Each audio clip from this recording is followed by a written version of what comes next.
श्रावण मास की कथा है अमृत समान प्यारी। हर हर महादेव की लहर उठे हृदय से भारी। ओम नमः शिवाय। जय शिव शंकर नमः शिवाय। श्रावण मास का पहला पावन समय चल रहा है। यह महीना स्वयं भगवान शिव को समर्पित है। यही वह समय है जब हम अपने समस्त पापों को धो सकते हैं। जीवन की हर बाधा, हर रुकावट को शिव कृपा से दूर कर सकते हैं। और इस शुभ मास में मैं आपके लिए लेकर आई हूँ भगवान शिव की महिमा से भरपूर श्री शिव महापुराण की दिव्य कथा। यह कोई साधारण कथा नहीं बल्कि भगवान शिव की आत्मकथा है। इसमें उनके विवाह, तांडव, व्रत, उपासना, शिवलिंग की उत्पत्ति, देवों और असुरों की कथा और शिव भक्ति का सच्चा मार्ग छिपा है। भक्तों, इसे श्रद्धा और प्रेम पूर्वक श्रवण मात्र से ही जन्म जन्मांतर के पाप नष्ट हो जाते हैं और भक्त को अखंड शिव भक्ति, मोक्ष और सुख समृद्धि की प्राप्ति होती है। इसलिए आप सभी भक्तों से हमारी निवेदन है कि कथा को अधूरा ना छोड़े। रोज सुने, संकल्प ले, श्रद्धा से जुड़े। पूरे श्रावण मास में प्रतिदिन शिव महापुराण की कथा सुनने से भगवान शिव स्वयं प्रसन्न होते हैं और अपने भक्त को वरदान देते हैं। यह कथा है तब प्रेम और भक्ति की, शिव जी तक पहुँचने की एक सीढ़ी। तो चलिए शुरू करते हैं आज की कथा शिव महापुराण से, उस शिव की महिमा से जिनके बिना सृष्टि अधूरी है। कथा शुरू करने से पहले शिव महापुराण कथा सुनने के नियम के बारे में जानते हैं। भक्तों, श्रावण मास में रोज श्रद्धा और नियम से कथा सुने। अधूरी कथा बीच में ना छोड़े। पूरा मास समर्पित करें। शिव जी का नाम लेकर ही कथा शुरू करें। ओम नमः शिवाय, हर हर महादेव। भक्तों, स्वच्छता और संयम बनाए रखें। कथा से पहले स्नान करें, साफ वस्त्र पहने। कथा सुनते समय भोजन ना करें, ध्यान और भाव से कथा सुने। अगर संभव हो तो दीप जलाकर कथा सुने। शिवलिंग, शिव चित्र या पंचाक्षरी मंत्र के समक्ष।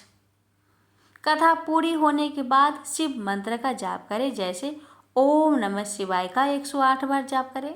श्रावण मास समाप्त होने पर भगवान शिव को बेलपत्र, जल और दूध चढ़ाकर धन्यवाद दे। भक्तों, शिव महापुराण कथा सुनने के लाभ। भक्तों, पितृदोष, कालसर्प दोष, ग्रह दोष आदि शांत होते हैं।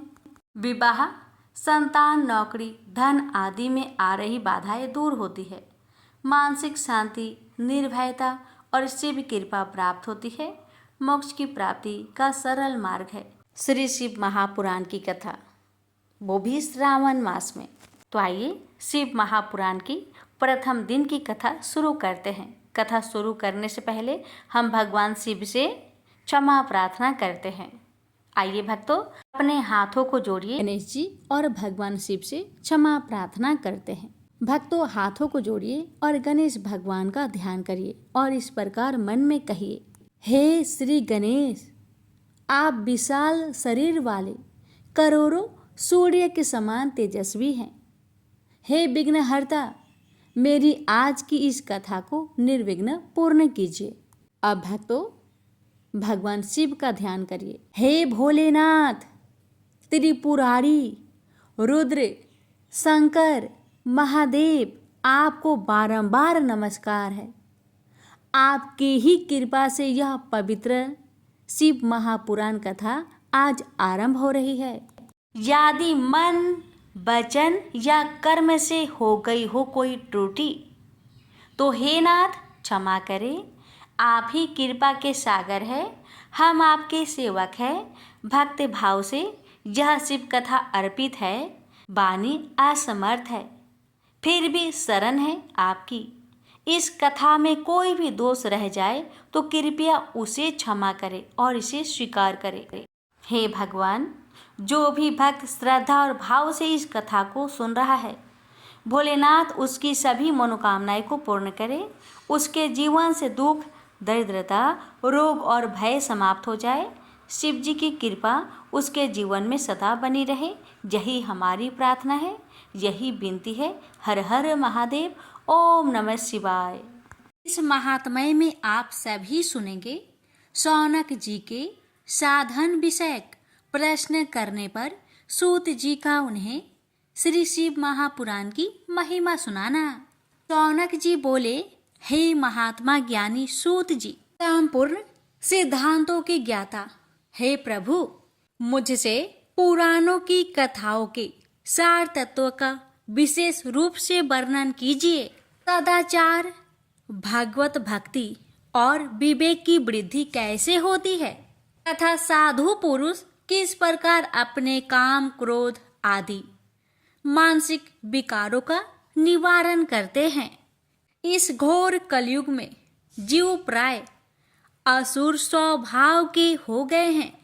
उसी जीव समुदाय को शुद्ध देवी संपत्ति से युक्त बनाने के लिए सर्वश्रेष्ठ उपाय क्या है?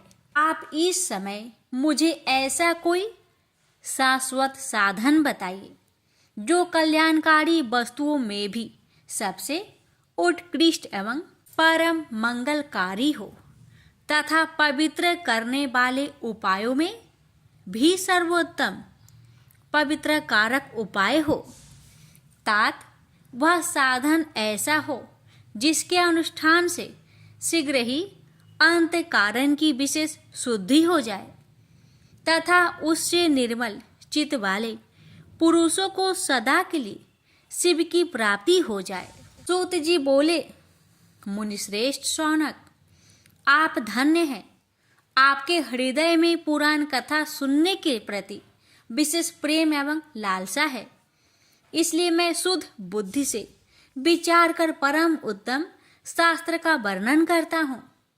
वत्स, संपूर्ण शास्त्रों के सिद्धांत से संपन्न भक्ति आदि को बढ़ाने वाले, भगवान शिव को संतुष्ट करने वाले तथा कानों के लिए रसायन स्वरूप दिव्य पुराणों का श्रवण कीजिए। यह उत्तम शिव पुराण काल रूपी अर्प से प्राप्त होने वाले महान त्रास का विनाश करने वाला है। हे मुने, पूर्व काल में शिव जी ने इसे कहा था।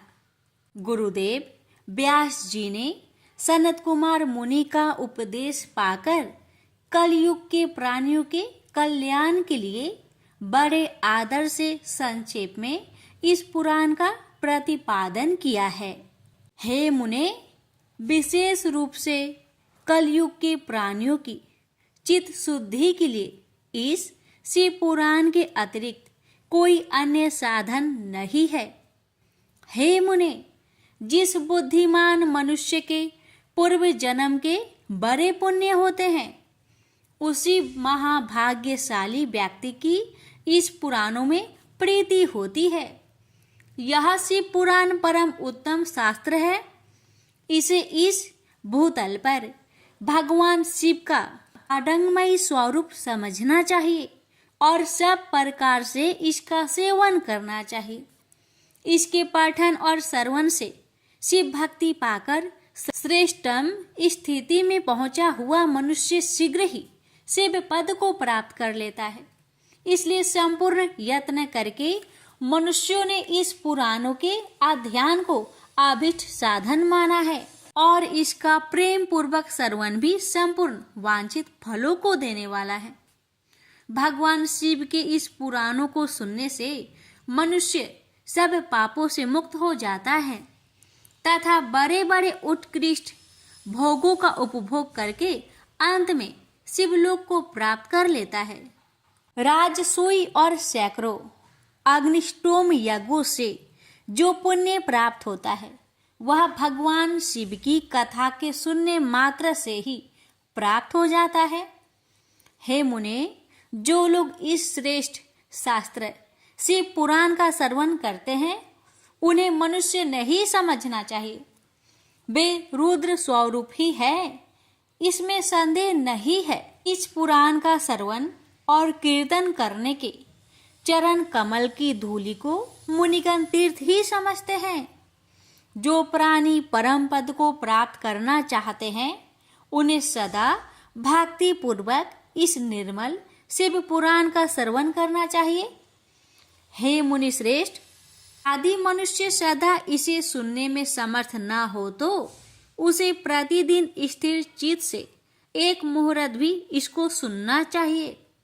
हे मुने, यदि मनुष्य प्रतिदिन सुनने में भी आसक्त हो तो उसे किसी पवित्र महीने में इस पुराण का श्रवण करना चाहिए। जो लोग एक मुहूर्त, उसका आधा, उसका भी आधा अथवा क्षण मात्र भी इस पुराण का श्रवण करते हैं, उनकी दुर्गति नहीं होती। हे मुनीश्वर, जो पुरुष इस शिव पुराण की कथा को सुनता है वह सुनने वाला पुरुष कर्म रूपी महावन को जलाकर संसार के पार हो जाता है। हे मुने, सभी दानों और सभी यज्ञों से जो पुण्य मिलता है वह फल भगवान शिव के इस पुराणों को सुनने से निश्चल हो जाता है। हे मुने, विशेषकर इस काली काल में तो शिव पुराण के श्रवण के अतिरिक्त मनुष्य के लिए मुक्तिदायक कोई अन्य श्रेष्ठ साधन नहीं है। शिव पुराण का श्रवण और भगवान शंकर के नाम संकीर्तन दोनों ही मनुष्य को कल वृक्ष के समान सम्यक फल देने वाले हैं, इसमें संदेह नहीं है।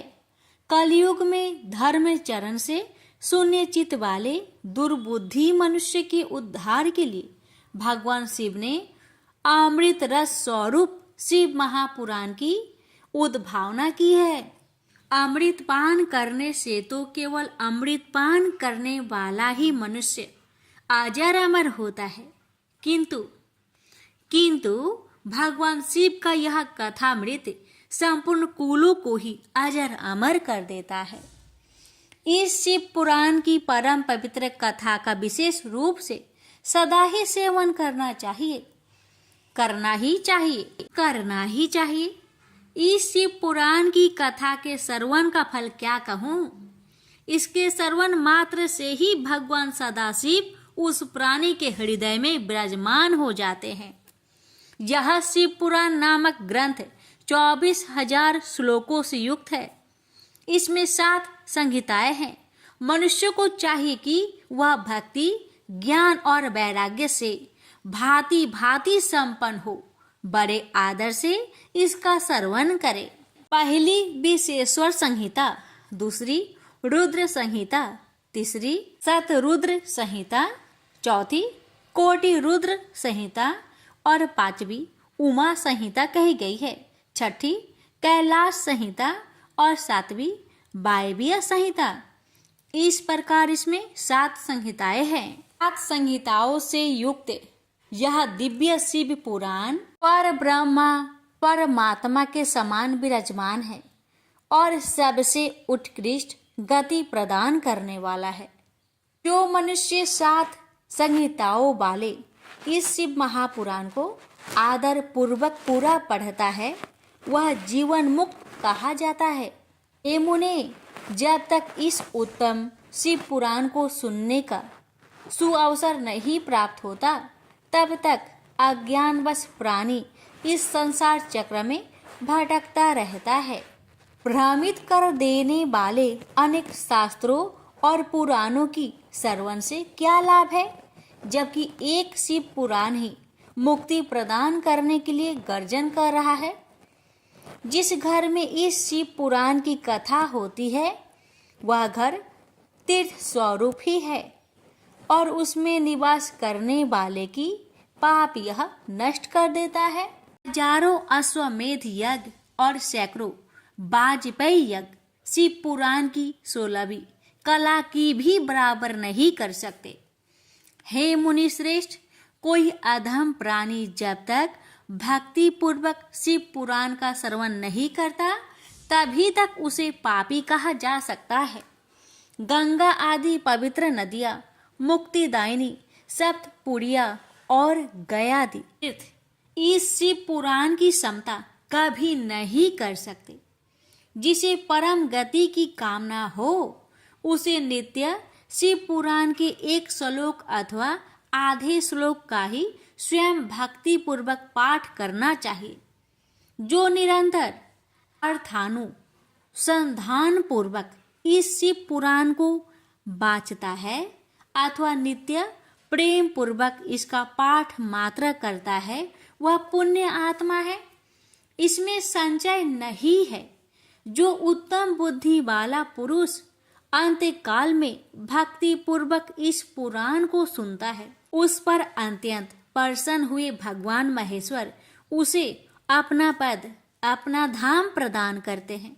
जो प्रतिदिन आदर पूर्वक इस शिव पुराण का पूजन करता है, वह इस संसार में संपूर्ण भोगों को भोगकर अंत में भगवान शिव के पद को प्राप्त कर लेता है। तो प्रतिदिन आलस्य रहित हो रेशमी वस्त्र आदि के वेष्टन से इस शिव पुराण का सत्कार करता है, वह सदा सुखी होता है। यह शिव पुराण निर्मल तथा सर्वों का सर्वस्व है। यह लोक और परलोक में सुख चाहने वाले को आदर के साथ प्रयत्न पूर्वक इसका सेवन करना चाहिए। यह निर्मल एवं उत्तम शिव पुराण धर्म, अर्थ, काम और मोक्ष रूप चारों पुरुषार्थों को देने वाला है। अतः सदा प्रेम पूर्वक इसका श्रवण एवं विशेष रूप से पाठ करना चाहिए। वेद, इतिहास तथा अन्य शास्त्रों में यह शिव पुराण विशेष कल्याणकारी है, ऐसा मुमुक्षु जनों को समझना चाहिए। यह शिव पुराण आत्म तत्व के लिए सदा सेवनीय है, सत्पुरुषों के लिए पूजनीय है, तीनों प्रकार के तापों का शमन करने वाला है, सुख प्रदान करने वाला है तथा ब्रह्मा, विष्णु, महेश आदि देवताओं को प्राणों के समान प्रिय है। ऐसे शिव महापुराण को मैं प्रसन्नचित चित्त से सदा वंदन करता हूँ। भगवान शंकर मुझ पर प्रसन्न हो और अपने चरण कमलों की भक्ति मुझे प्रदान करे। प्रेम से बोलिए जय भोलेनाथ। हाँ, शौनक जी बोले, हे महाभाग सूत जी, आप धन्य हैं, परमार्थ तत्व के ज्ञाता हैं। आपने कृपा करके हम लोगों को यह बड़ी अद्भुत एवं दिव्य कथा सुनाई है। हमने यह पाप नाशिनी मन को पवित्र करने वाली और भगवान शिव को प्रसन्न करने वाली अद्भुत कथा सुनी। भूतल पर इस कथा के समान कल्याण का सर्वश्रेष्ठ साधन दूसरा कोई नहीं है। यह बात हमने आज आपकी कृपा से निश्चय पूर्वक समझ ली है। हे सूत जी, कलयुग में इस कथा के द्वारा कौन कौन से पापी शुद्ध होते हैं, उन्हें कृपा पूर्वक बताइए और इस जगत को कृतार्थ कीजिए। सूत जी बोले, हे मुने, जो मनुष्य पापी, दुराचारी, खल तथा काम, क्रोध आदि में निरंतर डूबे रहने वाले हैं, वे भी इस पुराण से अवश्य शुद्ध हो जाते हैं। यह कथा वास्तव में उत्तम ज्ञान यज्ञ है, जो सदा सांसारिक भोग और मोक्षों को देने वाला है, सभी पापों को नष्ट करने वाला है और भगवान शिव को प्रसन्न करने वाला है। जो अत्यंत लालची, सत्य विहीन, अपने माता पिता से देश करने वाले, पाखंडी तथा हिंसक वृत्ति के हैं, वे भी इस ज्ञान यज्ञ से शुद्ध हो जाते हैं। अपने वर्णाश्रम धर्म का पालन न करने वाले और ईर्ष्याग्रस्त लोग भी काली काल में इस ज्ञान यज्ञ के द्वारा पवित्र हो जाते हैं। जो लोग छल कपट करने वाले, क्रूर स्वभाव वाले और अत्यंत निर्दयी है, कलयुग में भी इस अज्ञान से शुद्ध हो जाते हैं। ब्राह्मण के धन से पलने वाले तथा निरंतर व्यभिचारण परायण जो लोग हैं, वे भी इस ज्ञान यज्ञ से इस कली काल में भी पवित्र हो जाते हैं। जो मनुष्य सदा पाप कर्मों में लिप्त रहते हैं, कट है और अत्यंत दूषित विचार वाले हैं, वे कलयुग में भी इस ज्ञान यज्ञ से निर्मल हो जाते हैं। दुष्चरित्र, दुर्बुद्धि, उद्विग्न चित्त वाले और देवताओं के द्रव का उपभोग करने वाले पापी जन भी कली काल में भी इस ज्ञान यज्ञ से पवित्र हो जाते हैं। इस पुराण के श्रवण का पुण्य बड़े बड़े पापों को नष्ट करता है, सांसारिक भोग तथा मोक्ष प्रदान करता है और भगवान शंकर को प्रसन्न करता है। इस संबंध में मुनिगण इस प्राचीन इतिहास का उदाहरण दिया करते हैं, जिसके श्रवण मात्र से पापों का पूर्णतया नाश हो जाता है। पहले की बात है, किरात नगर में एक ब्राह्मण रहता था। तो अज्ञानी, दरिद्र, रस बेचने वाला तथा वैदिक धर्म से विमुख था। वह स्नान, संध्या आदि कर्मों से भ्रष्ट हो गया था और वेश्यावृत्ति में तत्पर रहता था। उसका नाम था देवराज। वह अपने ऊपर विश्वास करने वाले लोगों को ठगा करता था। उसने ब्राह्मणों, क्षत्रियों, वैश्यों, क्षुद्रों तथा दूसरों को भी अनेक बहानों से मारकर उनका धन हड़प लिया था। बाद में उसने अधर्म से बहुत सारा धन अर्जित कर लिया, परंतु उस पापी का थोड़ा सा भी धन कभी धर्म के काम में नहीं लगा। एक दिन वह ब्राह्मण एक तालाब पर नहाने गया। वहां शोभावती नाम की एक वेश्या को देखकर वह अत्यंत मोहित हो गया। वह सुंदरी भी उस धनी ब्राह्मण को अपने वशीभूत हुआ जानकर प्रसन्न हुई। आपस में वार्तालाप से उनमें प्रीति उत्पन्न हो गई। उस ब्राह्मण ने उस वेश्या को पत्नी बनाना तथा उस वेश्या ने उसे पति बनाना स्वीकार कर लिया। इस प्रकार कामवास होकर वे दोनों बहुत समय तक विहार करते रहे। बैठने, सोने, खाने, पीने तथा क्रीड़ा में वे दोनों निरंतर पति पत्नी की तरह व्यवहार करने लगे। अपने माता पिता तथा पत्नी के बार बार रोकने पर भी पाप कृत्य में संलग्न वह ब्राह्मण उनकी बात नहीं मानता था। एक दिन रात्रि में उस दुष्ट ने ईर्ष्यावश अपने सोए हुए माता पिता और पत्नी को मार डाला और उनका सारा धन हर लिया। वेश्या में आसक्त चित्त वाले उस कामी ने अपना और पिता आदि का सारा धन उस वेश्या को दे दिया।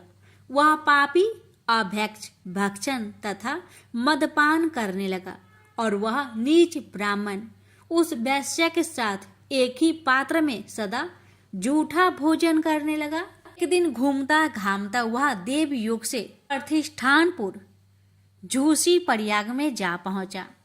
वहां उसने एक शिवालय देखा।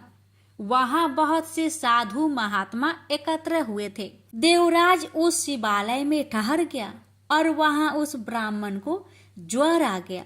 उस ज्वर से उसको बड़ी पीड़ा होने लगी। वहां एक ब्राह्मण देवता शिव पुराण की कथा सुना रहे थे। ज्वर में पड़ा हुआ देवराज ब्राह्मण के मुखा रविंद्र से निकली हुई उस शिव कथा को निरंतर सुनता रहा।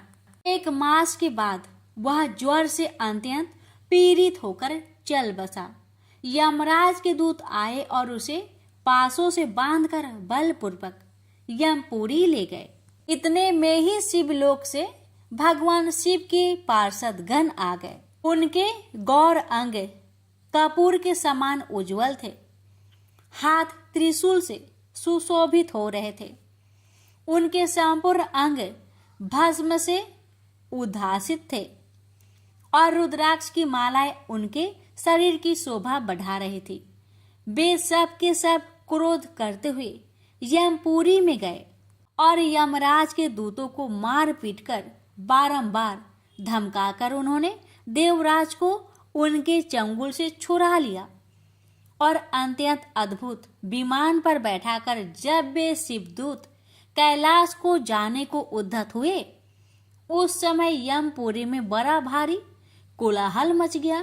उस कोलाहल को सुनकर धर्मराज अपने भवन से बाहर आए साक्षात दूसरे रुद्र के समान प्रतीत होने वाले उन चारों दूतों को देखकर धर्मयज्ञ धर्मराज ने उनका विधि पूर्वक पूजन किया। यम ने ज्ञान दृष्टि से देखकर सारा वृत्तांत जान लिया। उन्होंने भय के कारण भगवान शिव के उन महात्मा दूतों से कोई बात नहीं पूछी। यमराज से पूजित तथा प्रार्थित होकर वे शिवदूत कैलाश को चले गए और उन्होंने उस ब्राह्मण को दया सागर सांब शिव को दे दिया। शिव पुराण की यह परम पवित्र कथा धन्य है, जिसके सुनने से पापी जन भी मुक्ति के योग बन जाते हैं। भगवान सदाशिव के परम धाम को वेदयज्ञ सभी लोकों में सर्वश्रेष्ठ बताते हैं।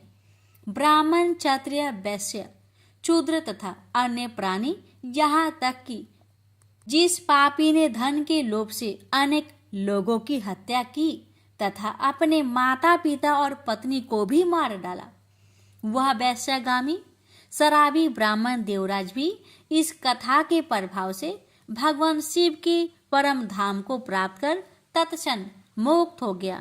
रौनक जी बोले, हे महाभाग सूत जी, आप सर्वज्ञ हैं। हे महामते, आपके कृपा प्रसाद से मैं बारंबार कृतार्थ हुआ हूँ। इस इतिहास को सुनकर मेरा मन अत्यंत आनंद में निमग्न हो रहा है। अतः अब भगवान शिव में प्रेम बढ़ाने वाली शिव संबंधिनी दूसरी कथा को भी कहिए। अमृत पीने वालों को लोकों में कहीं मुक्ति प्राप्त नहीं होती, किंतु भगवान शंकर के कथा मृतक का पान तो प्रत्यक्ष ही मुक्ति देने वाला है। सदा शिव की जिस कथा के सुनने मात्र से मनुष्य शिव लोक प्राप्त कर लेता है, वह कथा धन्य है, धन्य है। और कथा का श्रवण करने वाले भी, आप भी धन्य हैं, धन्य है। सूत जी बोले, हे शौनक, सुनिए, मैं आपके सामने गोपनीय कथा वस्तु का भी वर्णन करूंगा, क्योंकि आप शिव भक्तों में अग्रगण्य तथा वेद वेताओं में श्रेष्ठ हैं। समुद्र के निकटवर्ती प्रदेश में एक बास्कल नामक ग्राम है, जहां वैदिक धर्म से विमुख महापापी द्विज निवास करते हैं। वे सब के सब बड़े दुष्ट हैं। उनका मन दूषित विषय भोगों में ही लगा रहता है। वे न तो देवताओं पर विश्वास करते हैं, न भाग्य पर। वे सभी कुटिल वृत्ति वाले हैं। किसानी करते और भांति भांति के घातक अस्त्र शस्त्र रखते हैं। वे पर स्त्री गमन करने वाले और खल है। ज्ञान, वैराग्य तथा सद्धर्म को बिल्कुल नहीं जानते हैं। वे सभी पशु बुद्धि वाले हैं और सदा दूषित बातों को सुनने में संलग्न रहते हैं। यहाँ के द्विज ऐसे हो, वहाँ के अन्य वर्णों के विषय में क्या कहा जाए। अन्य वर्णों के लोग भी उन्हीं की भांति कुत्सित विचार रखने वाले, स्वधर्म विमुख एवं खल है। वे सदा कुकर्म में लगे रहते और नित्य विषय भोगों में ही डूबे रहते हैं। वहाँ की सब स्त्रियां भी कुटिल स्वभाव की, स्वेच्छाचारिणी, पापासक्त, कुत्सित विचार वाली और वैभवचारिणी हैं। वे सद व्यवहार तथा सदाचार से सर्वथा शून्य है। कुंजनों के निवास स्थान उस बास्कल नामक ग्राम में किसी समय एक बिंदुक नामधारी ब्राह्मण रहा करता था। वह बड़ा अधम था। वह दुरात्मा और महापापी था। यद्यपि उसकी स्त्री बड़ी सुंदर थी, तो भी वह कुमार्ग पर ही चलता था। काम वासना से कुलसित चित वह वैश्यगामी था। उसकी पत्नी का नाम चंचूला था। वह सदा उत्तम धर्म के पालन में लगी रहती थी। तो भी उसे छोड़कर वह दुष्ट ब्राह्मण कामासक्त होकर वैश्यगामी हो गया था। इस तरह कुकर्म में लगे हुए उस बिंदु के बहुत वर्ष व्यतीत हो गए। उसकी स्त्री चंचुला काम से पीड़ित होने पर भी स्वधर्म नाश के भय से कलेश सहकर भी दीर्घ काल तक धर्म से भ्रष्ट नहीं हुई, परंतु दुराचारी पति के आचरण से प्रभावित होने के कारण काम पीड़ित हो आगे चलकर वह स्त्री भी दुराचारणी हो गई। भ्रष्ट चरित्र वाली वह कुमार्गिनी अपने पति की दृष्टि बचाकर रात्रि में चोरी छिपे अन्य पापी जार पुरुष के साथ रमन करने लगी। एक बार उस ब्राह्मण ने अपनी उस दुराचारणी पत्नी चंचुला को कामासक्त हो पर पुरुष के साथ रात्रि में संगर्गत देख लिया। उस दुष्ट तथा दुराचार में आसक्त मन वाली पत्नी को रात में पर पुरुष के साथ व्यभिचारत देखकर वह क्रोध पूर्वक वेग से दौड़ा। उस दुष्ट बिंदु को घर में आया जानकर वह कपटी व्यभिचारी तेजी से भाग गया। तब वह दुष्ट आत्मा बिंदुक अपनी पत्नी को पकड़कर उसे डांटता हुआ मुक्कों से बार बार पीटने लगा। वह व्यभिचारिणी दुष्टा नारी चंचुला पीटी जाने पर कुपित होकर निर्भयता पूर्वक अपने दुष्ट पति बिंदुक से कहने लगी, मुझे पति परायणा युवती पत्नी को छोड़कर आप कुबुद्धि बस प्रतिदिन वैश्य के साथ इच्छा अनुसार रमन करते हैं। आप ही बताए कि रूपवती तथा कामासक्त चित्त वाली मुझ युवती की पति संग सर्ग के बिना क्या गति होती होगी। मैं अत्यंत सुंदर हूँ तथा नव यौवन से उन्मत्त हूँ। आपके साथ संग्रह के बिना व्यथित चित्त वाली मैं कामजन्य दुख को कैसे सह सकती हूँ। उस स्त्री के इस प्रकार कहने पर वह मूर्ख ब्राह्मण धम स्वधर्म विमुख दुष्ट पापी बिंदु कहने लगा, काम से व्याकुल चित होकर तुमने यह सत्य ही कहा है। हे प्रिय, तुम भय त्याग दो और मैं जो तुमसे हित की बात कहता हूँ उसे सुनो। तुम निर्भय होकर नित्य पर पुरुष के साथ संग सर्ग करो, उन्हें संतुष्ट करके उनसे धन खींचो। वह सारा धन वैश्य के प्रति आसक्त मन वाले मुझको दे दिया करो। इससे तुम्हारा और मेरा दोनों का ही स्वार्थ सिद्ध हो जाएगा। पति का यह वचन सुनकर उसकी पत्नी चंचुला प्रसन्न होकर उसकी कही बात मान ली। उन दोनों दुराचारी पति पत्नी ने इस प्रकार समझौता कर लिया तथा वे दोनों निर्भय चित्त से कुकर्म में लीन हो गए। इस तरह दुराचार में डूबे हुए उन मूढ़ चित्त वाले पति पत्नी का बहुत सा समय व्यर्थ बीत गया।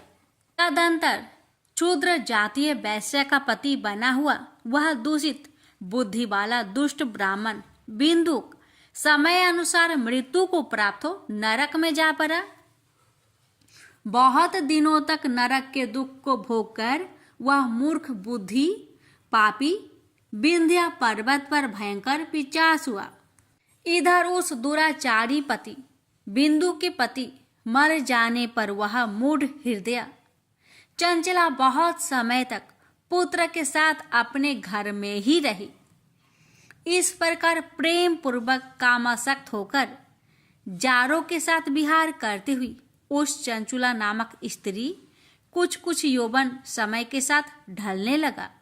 एक दिन देव योग से किसी पुण्य वर्ग के आने पर वह स्त्री भाई बंधुओं के साथ गोकर्ण क्षेत्र में गई।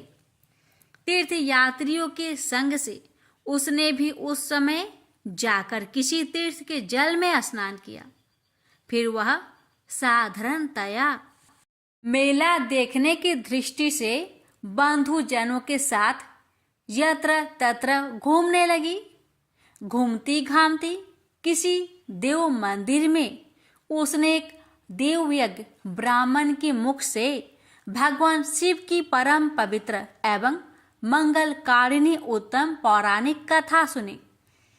कथावाचक ब्राह्मण कह रहे थे कि जो स्त्रियां पर पुरुषों के साथ व्यभिचार करती है, वे मरने के बाद जब यमलोक में जाती है, तब यमराज के दूत उनकी योनि में तपे हुए लोहे का परीख डालते हैं। पौराणिक ब्राह्मण के मुख से यह वैराग्य बढ़ाने वाली कथा सुनकर चंचुला भय से व्याकुल हो वहां कांपने लगी। जब कथा समाप्त हुआ और लोग वहां से बाहर चले गए, तब वह भयभीत नारी एकांत में शिव पुराण की कथा बाँचने वाले उन ब्राह्मण से कहने लगी, हे ब्राह्मण, मैं अपने धर्म को नहीं जानती थी, इसलिए मेरे द्वारा बड़ा दुराचार हुआ है।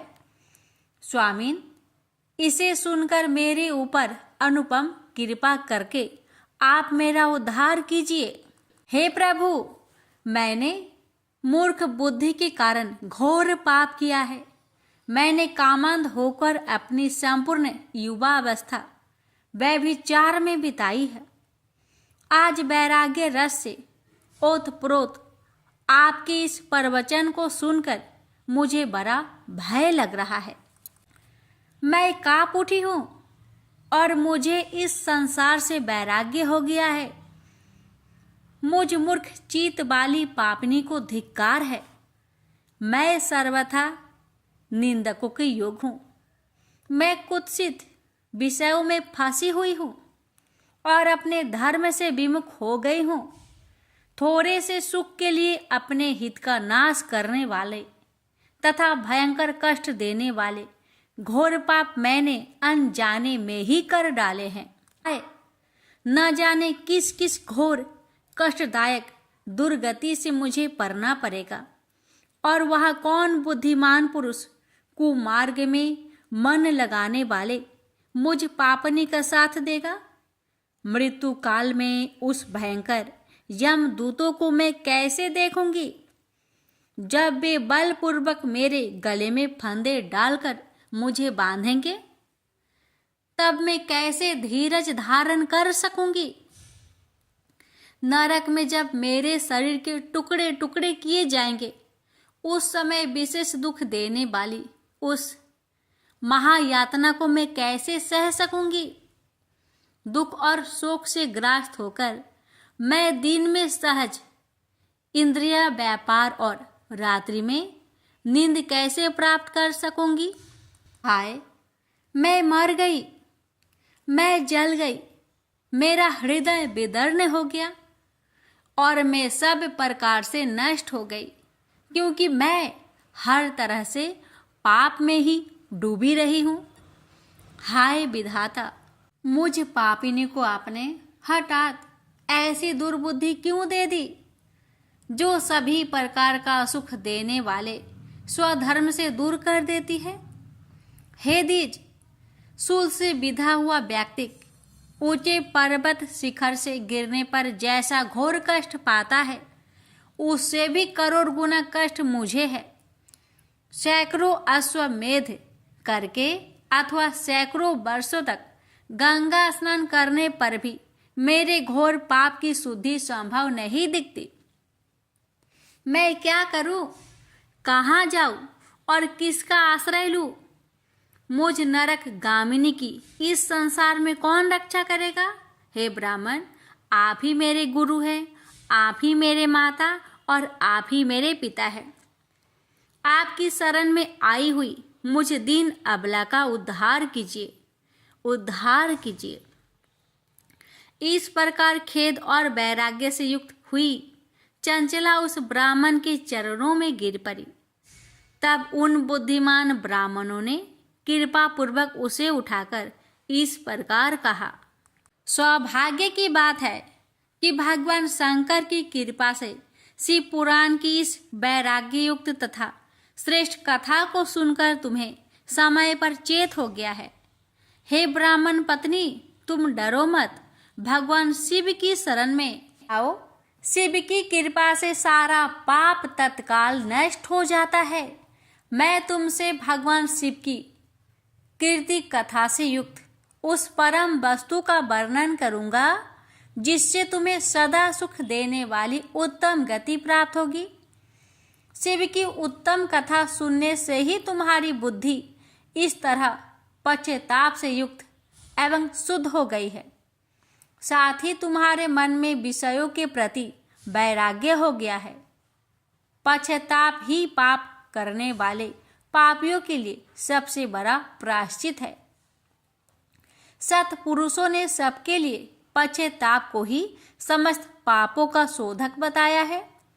पश्चाताप से ही पापों की शुद्धि होती है। जो पश्चाताप करता है वह वास्तव में पापों का प्रायश्चित करता है, क्योंकि सत्पुरुषों ने समस्त पापों की शुद्धि के लिए जैसे प्रायश्चित का उपदेश दिया है वह सब पश्चाताप से संपन्न हो जाते हैं। जो पुरुष विधि पूर्वक प्रायश्चित करके निर्भय हो जाते हैं पर अपने कुकर्म के लिए पश्चाताप नहीं करता, उसे प्राय उत्तम गति नहीं प्राप्त होती।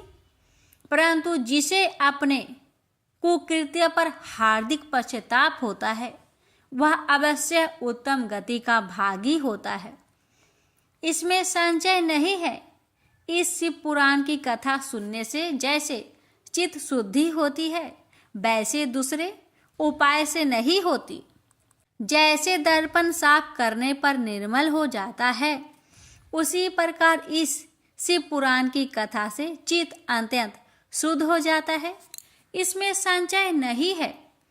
मनुष्य के शुद्ध चित्त में जगदम्बा पार्वती सहित भगवान शिव विराजमान रहते हैं।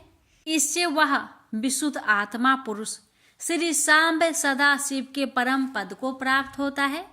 इस प्रकार यह कथा रूपी साधन सभी प्राणियों के लिए उपकारी है और इसी कारण महादेव जी ने इसको आग्रह पूर्वक प्रकट किया है। इस कथा से भगवान उमापति का ध्यान सिद्ध हो जाता है। उस ध्यान से परम ज्ञान और उससे मोक्ष की प्राप्ति निश्चय ही होती है। भगवान शंकर के ध्यान मग्न हुए बिना भी यदि कोई इस कथा को मात्र सुनता है वह दूसरे जन्म में भगवान के ध्यान को सिद्ध कर परम पद को पा लेता है। इस कथा के श्रवण से भगवान शंकर के ध्यान को प्राप्त कर पश्चाताप करने वाले पापी पुरुष सिद्धि को प्राप्त हो गए हैं। इस उत्तम कथा का श्रवण समस्त मनुष्यों के लिए कल्याण का बीज है, अतः यथोचित शास्त्रोक्त मार्ग से इसकी आराधना अथवा सेवा करनी चाहिए। यह कथा श्रवण भाव बंधन रूपी रोगों का नाश करने वाला है। भगवान शिव की कथा को सुनकर फिर अपने हृदय में उनका मनन एवं निधि ध्यानासन करने से पूर्णतया चित्त शुद्धि हो जाती है। चित्त शुद्धि होने से महेश्वर की भक्ति अपने दोनों पुत्र ज्ञान और वैराग्य के साथ निश्चय ही प्रकट होती है। तत्पश्चात महेश्वर के अनुग्रह से दिव्य मुक्ति प्राप्त होती है। इसमें संशय नहीं। जो शिव भक्ति से वंचित है उसे पशु समझना चाहिए, क्योंकि उसका चित्त माया के बंधन में आसक्त है। वह निश्चय ही संसार बंधन से मुक्त नहीं हो पाता। हे ब्राह्मण पत्नी, इसलिए तुम विषयों से मन को हटा लो और भक्ति भाव से भगवान शंकर की इस परम पावन कथा को सुनो। परमात्मा शंकर की इस कथा को सुनने से तुम्हारे चित्त की शुद्धि होगी और उसमें तुम्हें मोक्ष की प्राप्ति हो जाएगी। निर्मल चित्त से भगवान शिव के चरण रविंदु का चिंतन करने वाले की एक ही जन्म में मुक्ति हो जाती है। यह मैं तुमसे सत्य कहता हूँ। इतना कहकर वे श्रेष्ठ शिव भक्त ब्राह्मण मौन हो गए। उनका हृदय करुणा से आर्द्र हो गया था। वे शुद्ध चित्त महात्मा भगवान शिव के ध्यान में मग्न हो गए। तदंतर बिंदु की पत्नी चंचुला मन ही मन प्रसन्न हो उठी। ब्राह्मण का उक्त उपदेश सुनकर उसके नेत्रों में आनंद के आंसू छलक आए थे। वह ब्राह्मण पत्नी चंचुला हर्षित हृदय से उन श्रेष्ठ ब्राह्मण के चरणों में गिर पड़ी और हाथ जोड़कर बोली, मैं कृतार्थ हो गई। तत्पश्चात उठकर वैराग्य युक्त तथा उत्तम बुद्धि वाली वह स्त्री जो अपने पापों के कारण आतंकित थी, उन महान शिव भक्त ब्राह्मण से हाथ जोड़कर गदगद वाणी में कहने लगी, हे ब्राह्मण, शिव भक्तों में श्रेष्ठ, हे स्वामीन, आप धन्य हैं, परमार्थदर्शी हैं और सदा परोपकार करने में लगे रहते हैं, इसलिए आप श्रेष्ठ साधु पुरुष में प्रशंसा की योग्य है। हे साधो, मैं नरक के समुद्र में गिर रही हूँ, आप मेरा उद्धार कीजिए, उद्धार कीजिए। पौराणिक अर्थ तत्व से संपन्न जिस सुंदर सी पुराण की कथा को सुनकर मेरे मन में संपूर्ण विषय से वैराग्य उत्पन्न हो गया, उसी इस शिव पुराण को सुनने के लिए इस समय मेरे मन में बड़ी श्रद्धा हो रही है। ऐसा कहकर हाथ जोड़कर उनका अनुग्रह पाकर चंचुला उस शिव पुराण की कथा के सुनने की इच्छा मन में लिए उन ब्राह्मण देवता की सेवा में तत्पर हो वहां रहने लगी। तदंतर शिव भक्तों में श्रेष्ठ और शुद्ध बुद्धि वाले उन ब्राह्मण देवता ने उसी स्थान पर उस स्त्री को शिव पुराण की उत्तम कथा सुनाई। इस प्रकार उस गोकर्ण नामक महाक्षेत्र में उन्हीं श्रेष्ठ ब्राह्मण से उसने शिव पुराण की वह परम उत्तम कथा सुनी जो भक्ति, ज्ञान और वैराग्य को बढ़ाने वाली तथा मुक्ति देने वाली है। उस परम उत्तम कथा को सुनकर वह ब्राह्मण पत्नी अत्यंत कृतार्थ हो गई। जब सद्गुरु की कृपा से उसका चित्त शीघ्र ही शुद्ध हो गया, भगवान शिव के अनुग्रह से उसके हृदय में शिव के स्वगुण रूप का चिंतन होने लगा। इस प्रकार सद्गुरु का आश्रय लेकर उसने भगवान शिव में लगी रहने वाली उत्तम बुद्धि पाकर शिव के सच्चिदानंदमय स्वरूप का बारंबार चिंतन आरंभ किया। वह प्रतिदिन तीर्थ के जल में स्नान करके जटा और वल्कल धारण करने लगी तथा समूची देह में भस्म लगाकर रुद्राक्ष के आभूषण धारण करने लगी। वह भगवान शिव के नाम जप में लगी रहती थी। संयमती वाणी और अल्पाहार करते हुए गुरु के बताए मार्ग से वह शिवजी को प्रसन्न करने लगी। इस प्रकार शंभु का उत्तम ध्यान करते हुए उस चंचुला का बहुत सा समय बीत गया। तत्पश्चात समय के पूर्ण होने पर भक्ति, ज्ञान और वैराग्य से युक्त हुई चंचुला ने अपने शरीर को बिना किसी कष्ट के त्याग दिया। इतने में ही त्रिपुर शत्रु भगवान शिव का भेजा हुआ एक दिव्य विमान दूत गति से वहां आ पहुंचा, जो उनके अपने गणों से संयुक्त और भांति भांति की शोभा साधनों से संपन्न था। चंचुला उस विमान पर आरूढ़ हुई और भगवान शिव के श्रेष्ठ पार्षदों ने उसे तत्काल शिवपुरी में पहुंचा दिया। उसके सारा मल धुल गए थे। वह दिव्य रूप धारिणी दिव्यांगना हो गई थी। उसके दिव्य अवयव उसकी शोभा बढ़ाते थे।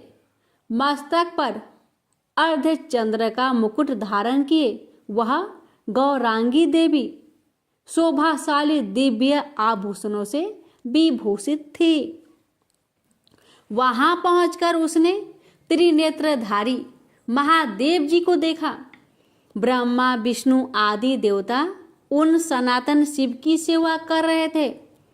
गणेश, भृंगी, नंदीश, वीर भद्रेश्वर आदि गण उत्तम भक्ति के साथ उनकी उपासना कर रहे थे।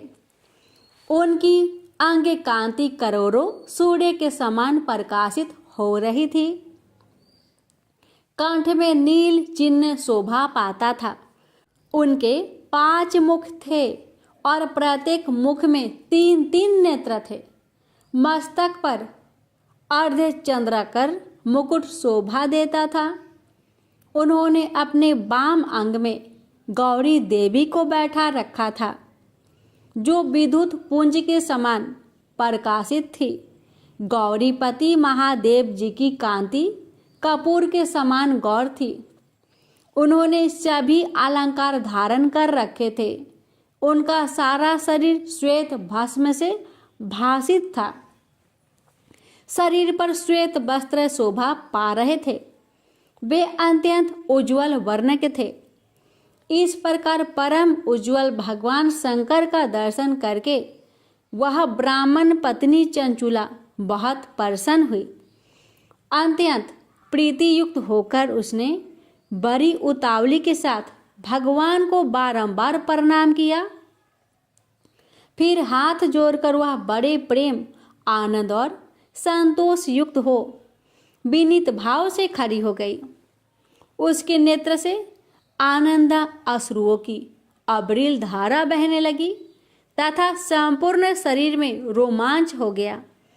उस समय भगवती पार्वती और भगवान शंकर ने उसे बड़ी करुणा के साथ अपने पास बुलाया और सौम्य दृष्टि से उसकी ओर देखा। पार्वती ने तो दिव्य रूप धारिणी बिंदु प्रिया चंचुला को प्रेम पूर्वक अपने सखी बना लिया। वह उस परमानंदन घन ज्योति स्वरूप सनातन धाम में अविरल निवास पाकर दिव्य सौख्य से संपन्न हो अक्षय सुख का अनुभव करने लगी। प्रेम से बोलिए हर हर महादेव। माता पार्वती की जय। प्यारे भक्तों, आज की कथा यहीं पर समापन करते हैं।